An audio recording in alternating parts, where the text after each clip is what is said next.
10-year-old Joel was brutally attacked in his own bed, sustaining 13 severe wounds. This happened while his mother was in the next room. The stunned woman insisted she had no idea who could have harmed her son. Or did she? As the investigation unfolded, she became the prime suspect. Stay tuned until the end of this video because there will be plenty to discuss.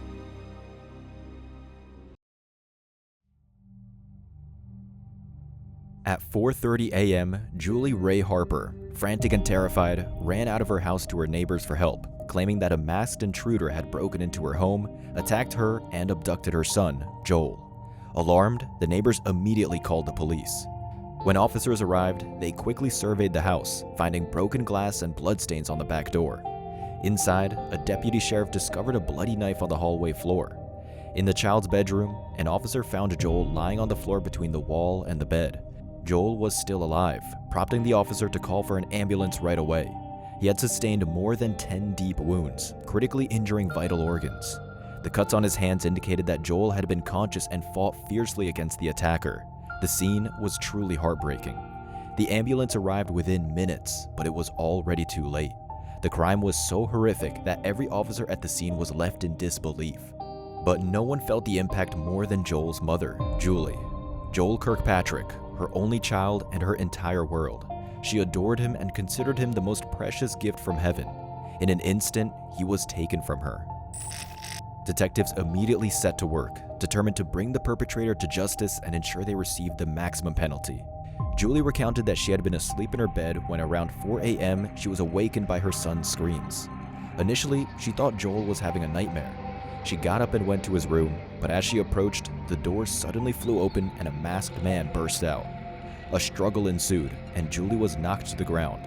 Desperate to stop the intruder, she grabbed his leg with both hands. Despite her efforts, the attacker dragged her down the carpeted hallway, occasionally stopping to strike her head. The intruder made his way to the garage and tried to open the back door, but it was locked. In a desperate attempt to escape, he smashed the glass. With Julie still clinging to his leg, he managed to get outside. Turning to face her, he delivered one final blow before fleeing. Under the streetlights, Julie caught a glimpse of his profile. She described the attacker as short, slender, dark-haired, and wearing dark pants, possibly a teenager. Despite Julie's detailed description of the attacker, detectives struggled to find anyone who matched the profile, leading them to suspect that the perpetrator might have been from another town. In a small community with a population of less than 5,000, a local suspect would have been quickly identified. Sheriffs in such towns rarely dealt with fatal cases, often encountering them only once or twice in their careers. As Julie Rea-Harper recovered in the hospital from her injuries, detectives worked tirelessly to find the killer. Rumors began circulating throughout the town, and nearly every passerby was considered a potential suspect. The first group to draw the detectives' attention was a group of high school seniors known for causing trouble. These young men frequently roamed the outskirts, instigating conflicts with residents and hosting wild parties involving illegal substances. One member of this unruly group particularly caught the detective's eye when he claimed that he and his friends had broken into the house where Joel Kirkpatrick was found. However, the police soon discovered that the teenager was lying, likely trying to boost his status within the group. Once again, the investigators found themselves without a single solid lead.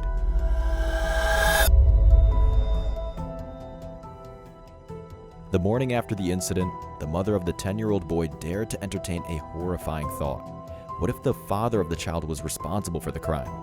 Julie Rea-Harper had endured a tough divorce, after which both parents fought for custody of their only son. Could the court's decision in favor of the mother have driven the father to commit such a cold-blooded act? Detectives began to investigate this possibility. They found that the father had been far away on the day of the crime, with his new wife. His alibi was confirmed. This refocused the investigation on the mother of 10-year-old Joel, a possibility that shocked everyone. Moreover, the evidence collected at the crime scene suggested that the boy's mother could indeed be guilty of the crime. When the sheriff's deputies arrived at Julie's house, they recalled her mentioning a masked intruder. However, when she spoke to detectives just 20 minutes later, she didn't mention the mask at all. Moreover, her description of the attacker's face was so detailed that she could provide enough information for a sketch artist to draw the criminal. Was it possible that the attacker had lost the mask during the struggle?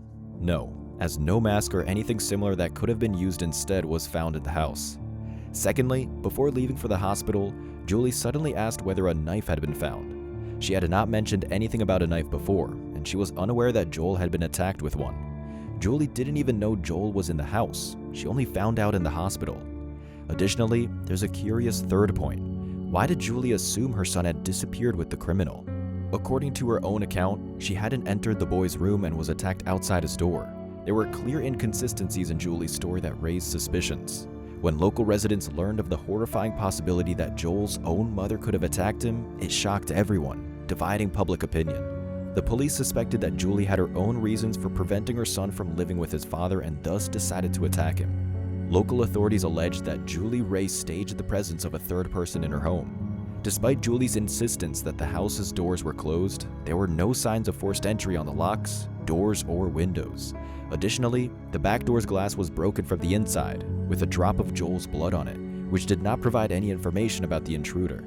Furthermore, Julie's account of the struggle with the stranger seemed questionable to the police. While the carpet in the hallway did show signs of disturbance and had 2 folds, as Julie described from dragging herself, the rest of the hallway remained orderly. A vase of flowers on the table remained upright, and the pictures on the walls were not disturbed, torn, or broken. Everything in the house was in order except for Joel's bedroom and the hallway.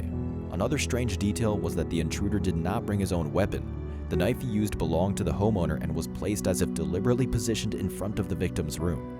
There were also no traces of foreign footwear or blood found. When the first officer arrived at the scene in the morning, he noticed dew on the grass. However, upon inspecting the backyard, he found no traces on the ground. Julie Rea-Harper's injuries from the struggle appeared to be minor scratches and bruises, leading the police to consider the possibility that she had inflicted them on herself. The level of detail she knew about each scratch on her body struck investigators as unusual for someone in her situation to pay such close attention to their body. Furthermore, 3 foreign blood droplets were found on her clothing, identified through genetic testing as belonging to Joel Kirkpatrick. When questioned about how her son's blood came to be on her clothes, she was unable to provide an explanation, suggesting only that she may have been splattered during the struggle with the intruder. These unusual circumstances further supported the theory that the mother could have been responsible for this horrific crime.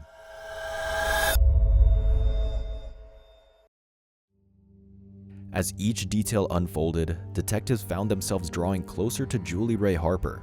However, in late 1999, a detective discovered that she had sold her house over a year earlier and moved away in an unknown direction. No one knew where she had gone, not her former coworkers, neighbors, nor her ex-husband. During the search, one investigator recalled that she had attended Indiana State University. Upon sending a request there, it was found that she had successfully completed her studies. The Lawrence County Sheriff asked his colleague in Monroe County where Julie now lived. In the end, it turned out that Julie led an active life, made many new friends, and had a serious relationship with a man.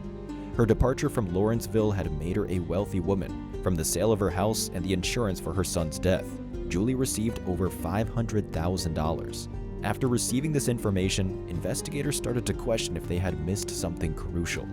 The mother's decision to move from the town where her child was buried appeared strange and raised suspicions. These suspicions were reinforced by the fact that Julie's new status as a single woman offered her fresh life opportunities. Essentially, she had benefited from her son's death, so could this have been a motive for the tragic incident? While there was no direct evidence linking Julie Rea-Harper to the crime, the sheriff's department tried to reconstruct the events of that morning in its report to the prosecutor. On October 13, 1997, at 4:30 a.m., Julie armed herself with a kitchen knife and entered her son's room. Finding him peacefully asleep in bed, she, in a state of agitation, inflicted numerous blows all over him under the blanket. Then, the blanket was thrown off and Joel, along with the attacker, fell to the floor between the bed and the wall. Joel's awakening and active resistance suggested that the attacker did not have a significant advantage in strength or body mass over the child. Regardless of the motive, the lead prosecutors believed the attack was spontaneous and unplanned. It was only after the crime that Julie tried to stage the scene and fabricate a story, leading to numerous inconsistencies. After the crime, she placed the knife outside her son's room, broke the back door window, and inflicted minor injuries on herself. Despite her efforts, detectives concluded that Julie Rea-Harper was the perpetrator. Her family and friends refused to believe this, convinced that there was no way Julie could have harmed her own son. In 2000, despite her claims, Julie Rea-Harper was taken into custody. During the trial, her ex-husband testified that she was far from an ideal mother, claiming that their son was unwanted for her. Another crucial piece of evidence was the date of the incident, October 13th. The prosecution argued that this date was no coincidence. Julie had an obsession with the number 13. She was born on the 13th, insisted on having her wedding on the 13th, and gave birth to her son on July 13th after taking medication to induce labor. The attack on Joel took place on October 13th, when he was 10 years and 3 months old. Most chillingly, he was inflicted with 13 stab wounds.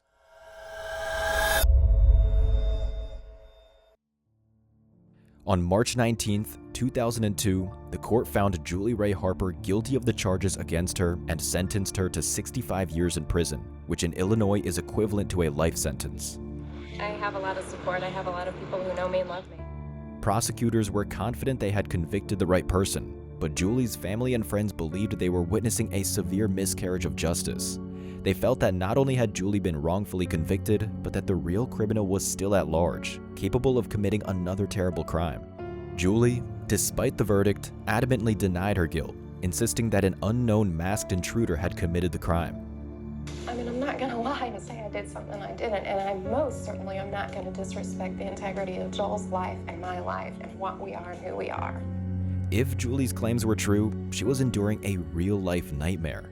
It seemed the case was resolved, with the criminal caught and imprisoned, but this was only the beginning. The intense media attention soon attracted a group of lawyers who disagreed with the court's decision. Innocence, the Public Project, which investigates wrongful convictions, focuses on cases where there are claims of actual innocence. After reviewing the case, the lawyers were stunned that Julie Rea-Harper had been found guilty. They examined all possible angles that had never been fully explored, and their efforts yielded results. The next day, a new witness came forward to the sheriff's office.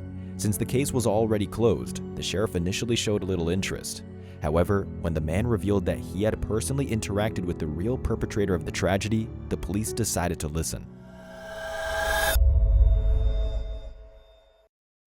According to Alan Berkshire, 2 days before the attack on Joel Kirkpatrick, he was having dinner with his wife and their 11-year-old son at a local cafe.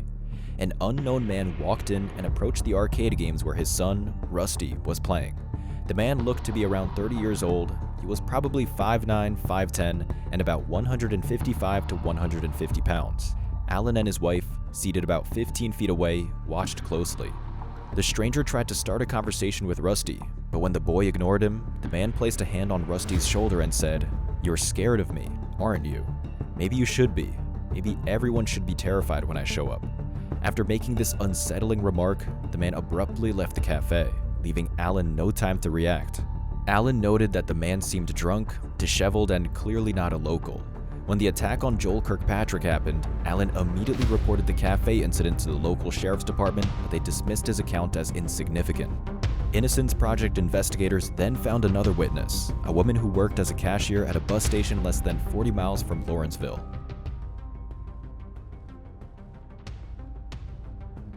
The cashier reported that on Tuesday, October 14th, a man resembling the suspect purchased tickets from her to Winnemucca, Nevada, around noon. No one usually bought tickets to that destination, so she was surprised and remembered him clearly. The man seemed drunk and gave off a dangerous vibe. After he bought the ticket and left, the cashier immediately informed the local sheriff about the suspicious buyer. However, the police did not see the information as relevant at that time. Innocence Project investigators persisted and found another lead. Despite the police initially believing that Julie Rea-Harper's injuries were self-inflicted, not everyone shared this view. It turned out that the doctor who examined her in the emergency room was absolutely certain that the injuries on her body were inflicted by someone else. Surprisingly, the police did not find it important to speak with the doctor and consider his professional opinion. They chose to proceed with their own plan, disregarding the opinions of others. The prosecution claimed there were no signs of an intruder in the house, but private detectives believed they simply hadn't been found. What was even more astonishing was that during the initial investigation, fingerprints were not taken from the house, and no one analyzed the fibers from Joel's bedsheets. But that's not all. Remember the officer who first arrived at the scene and found no dew on the grass? It was because there was no dew that morning. Lawyers from the Innocence Project raised several contentious issues, leading national television to once again highlight the story. It presented the public with a different perspective from the police, which sounded something like, "Isn't it strange that this woman is still behind bars when all physical evidence points to her innocence?" This coverage caught the attention of American writer Diane Fanning. After reviewing all the evidence, the writer firmly believed in the innocence of the convicted mother, Julie Rea-Harper. Julie found support from someone else who also thought she was serving time for a crime she didn't commit. Diane Fanning, the writer, noted similarities between the handwriting of Joel Kirkpatrick's attacker and that of Tommy Lynn Sells, a convicted serial killer she was researching for her new book. She wrote a letter to him in prison saying, "I watched a program where the prosecutor said that no one breaks into a home for no reason to attack a child and forget to take their knife. But we know that's not true, right?"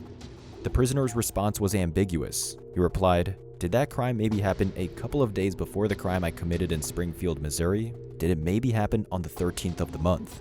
It's important to note that at the time, the criminal was in prison with no access to the media, so he couldn't have known the details of the case, especially not from the television. Based on this, the writer saw the prisoner's words as a confession. Tommy Lynn Sells had a lengthy criminal history, spanning almost 2 decades, during which he traveled across the country, increasing his number of victims. He was arrested in Del Rio, Texas, for a crime committed on December 31st, 1999. This led the writer to believe that Tommy Lynn Sells might have been involved in Joel Kirkpatrick's case. On that day, the criminal broke into a house around 4 a.m. and brutally attacked 2 girls while their parents slept in the next room. The details of that crime closely mirrored Joel Kirkpatrick's story. However, in Texas, one of the girls survived and was able to identify the attacker, leading to his arrest the following day. It was suspected that Sells had attacked at least 21 people, with Joel Kirkpatrick possibly being the 22nd victim. Subsequently, a Texas Ranger from Del Rio was assigned to investigate all of Tommy Lynn Sells' cases. During the Kirkpatrick case, Sells was near Lawrenceville, a fact verified by the National Crime Information Center. When the Texas Ranger investigating Sells' cases contacted the detectives working on Joel Kirkpatrick's case, he discovered they had no interest in Tommy Lynn Sells. The sheriff's department ignored this information because they had already closed the case, having convicted Julie Rea-Harper. Diane Fanning also noted that the investigators showed no interest in speaking with her, and they dismissed all the new information she provided. However, the writer had something the police were unaware of: her book, the release of which became a sudden sensation. Supporters of Julie began demanding a new trial with unbiased jurors who would consider the latest evidence. However, despite the new facts pointing to a serial killer who had previously committed similar crimes, matched the description of the attacker described by Julie Rea-Harper, and was in the Lawrenceville area at the time of the crime, the prosecutor dismissed them, stating, "I just don't believe in fairy tales." The prosecutor was confident that all the case details had been described so thoroughly to Sells that he could have written a book himself. However, lawyers from the Innocence Project had a decidedly different opinion. They argued that there was no access to TV or the internet in prison, but their perspective was disregarded. Going further, they uncovered more evidence. Tommy Lynn Sells had been arrested shortly after the crime for a traffic violation, and his driver's license was confiscated. Comparing the license photo with a composite sketch of the attacker, it was clear they were remarkably similar. They also showed the photo to witness Alan Berkshire, who had seen the man at a local cafe with his son, and Alan confirmed his identity. With this new evidence, Julie Rea-Harper's lawyers petitioned the court for a case review, which was granted. During the trial, a recording of Tommy Lynn Sells' confession was played. He described how around 4 a.m., while everyone was asleep, he broke into Julie Rea-Harper's home. Entering through the unlocked kitchen door, he took a knife and headed to Joel's room, where he attacked him. He then struggled with Julie while trying to flee the scene. The sequence of events matched exactly what Julie had previously described. After the crime, Sells hitchhiked to the bus station and bought a ticket to Winnemucca, where he was living at the time. He claimed the attack was in retaliation for a conflict he had with the homeowner at a local store the day before. However, the prosecution began to question the truthfulness of his statements. Initially, suspicions arose regarding the motive, as there was no evidence of a conflict between the perpetrator and the homeowner. Julie Rea had not mentioned this incident in the 5 years prior, despite being questioned about it multiple times. It wasn't until 2002, after being contacted by writer Diane Fanning, that Julie suddenly remembered this conflict. There were also doubts about Sells entering the house through supposedly unlocked kitchen doors. Julie had repeatedly testified that on the evening of October 12, 1997, she personally checked all the windows and doors. However, after her interaction with the writer, Julie's testimonies underwent some corrections. On Wednesday morning, the court revisited Julie Rea-Harper's guilt, and when the word innocent was uttered, she screamed and collapsed unconscious. We are tremendously gratified by the result. This has been a nightmare that nobody should have to live through. Despite the jury's verdict, the prosecution remains convinced that Julie's hands will forever be stained with the blood of her own son. She got away with murder. We'll never know why she did it. I'll be convinced that she did it because the evidence, in my opinion, the evidence showed it. One jury got it right and one got it wrong. On April 3rd, 2014, at the Texas State Penitentiary in Huntsville, Tommy Lynn Sell's sentence was executed.